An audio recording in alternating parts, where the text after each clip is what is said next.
What's up, everyone, and welcome to the Backyard Report, where I just give my honest and twisted thoughts on the daily happenings of Mzansi. So let's start with the dumbest of them all, chairperson of Santaco. Here's a direct question. Are people who own cars allowed to give hitchhikers a lift? No, they are not allowed. It's our business. They are infringing our rights because we are taxi operators with permit to load passengers. But people cannot just pick up people because they're not taxis. You are so dumb. You are really dumb. For real. If it's a family member, if it is my family member that I'm giving a lift to work. How do you see your family member on the street? So I'm supposed to confirm to you that this is my family member and somehow as prove... I was saying, every company's got securities. If you see there's a family member is hiking there and you see there's a patrol car, just stop your car, go to the security guy and explain to them to say, this is my family member, please allow me to pick that person. I don't think they'll give you a problem. You can definitely see that clearly it's either he doesn't understand the question or he's too ignorant to answer it because maybe he got his matric certificate at the same place he got his driver's license at the licensing department. I mean, what he said is like a street vendor with a permit selling vegetables on the pavement telling a prostitute to get a permit because they're taking away their customers. It's a country of laws, Mr. Sibanyoni. I do not have to explain myself to I don't have to explain myself to a security guard who is driving in a vehicle. For all I know, this could be a criminal. Why must I stop and explain myself to some person as to why I have a passenger in my car? Yes, it's a country of law, but that country of law, it doesn't say you must violate other people's rights. Are you delusional? Do you suffer from a mental illness?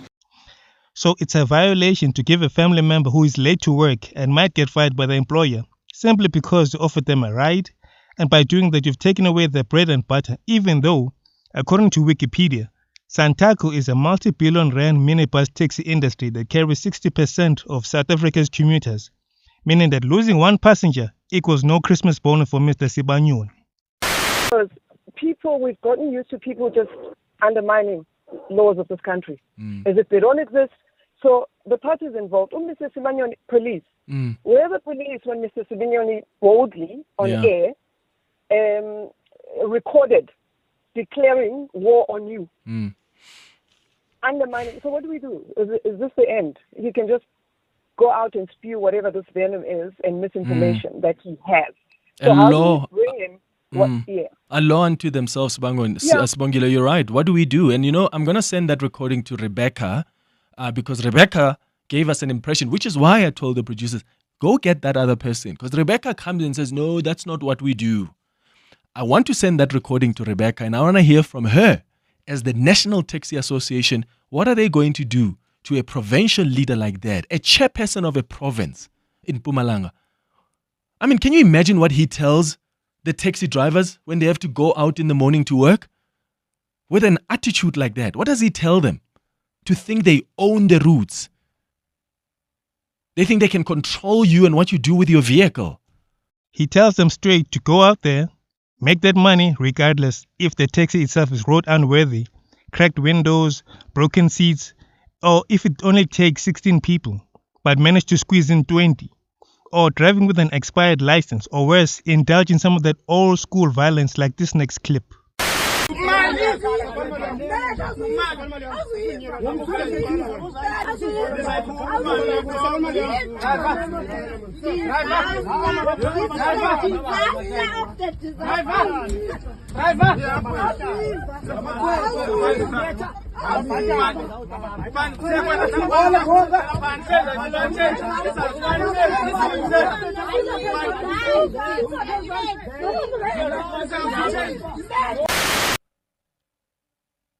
Godfrey, you're in Midrand. Hi.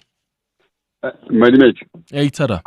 Mr. Sibanyoni is exactly what we experienced not yesterday, in 2017, coming out of Delmas on the R50 coming into Centurion. We were on their route. The man who's the taxi owner from Delmas cooperated on the basis of what Mr. Sibanyoni is saying. I even involved the family fraternities in Pretoria to say, these guys are trying to impound our taxi, because we're a group of students coming for Agricultural Research Council here, opposite Denel in Centurion, for practicals in agriculture. So it's not a myth. What that honorable lady was saying to you is actually far from the truth. The truth of the taxi industry, with this safety vest that you and I, reflector jacket, that you and I can buy from Macro or on the corner, they wear those things and they call themselves patrol cars. Yeah. Godfrey in Midrand, thanks. Let's take another Godfrey, this time in Soweto. Godfrey, hi. Hi, Clement. These guys, I know, are unto themselves. This morning, as I was driving to work along Soweto Highway, by the circle, as you go onto the N17, they were stopping the construction vehicles, construction buses carrying people that are going to work. They were stopping those guys. So I don't know where we're heading. Yeah. I don't know where we're heading. Listen, I'm going to have the National Police Commissioner, just after 10 o'clock. I want to know, maybe, is there anything that could be done? Surely, this is not a banana republic. You cannot have a taxi association that behaves like thugs, that they think they can take control over your agency and tell you what you must do with your vehicle. That's not a country we want to live in. We cannot be intimidated by that. So what do we do? And I'm hoping that the police have some kind of a plan. What plan? This has been happening for decades. Impounding of taxis, drivers being arrested. Police intervention has never stopped them from doing what they want to do. Who could forget when COVID infection rates were high? It didn't stop them from filling up with passengers. Pete, you're in Pretoria. Hi. How's it, Madam Marimich? Hey, Tada. Sharp man. From what I'm hearing, from what the lady was saying and what's happening on the road, it's a totally different story, bro. I operate in Pretoria. I'm an Uber driver. I see these things each and every day. People are being stopped, and if you are more than 3 in the vehicle, you get told to go and climb a taxi. Well, mind you, some see 3, we're going to work or we're from work.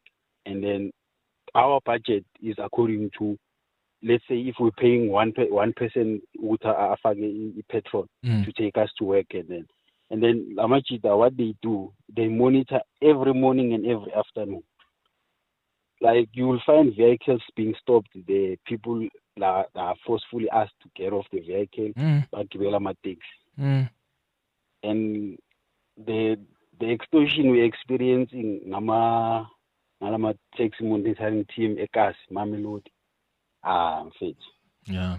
Askis, Pete, in Pretoria. And as I said, one thing I've witnessed and I've reported extensively about when I was with Eyewitness News is the violence that we have seen on meter taxi driver, on Uber drivers. That I have seen. The harassment, and it didn't stop with harassment. There were brutal killings, graphic stuff. Speaking of harassment, remember when a taxi driver sexually assaulted a woman for 10 hours? Or that one who assaulted a schoolgirl on her way to write matric exams? Or that one who was assaulted and then forced to drink brake fluid and died afterwards? But somehow, somewhere, you are not allowed to give someone a lift because Mr. Sibanyone needs the Christmas bonus. Anyway, guys, thanks for watching and listening. I hope you enjoyed my take on this issue. So see you in the next one.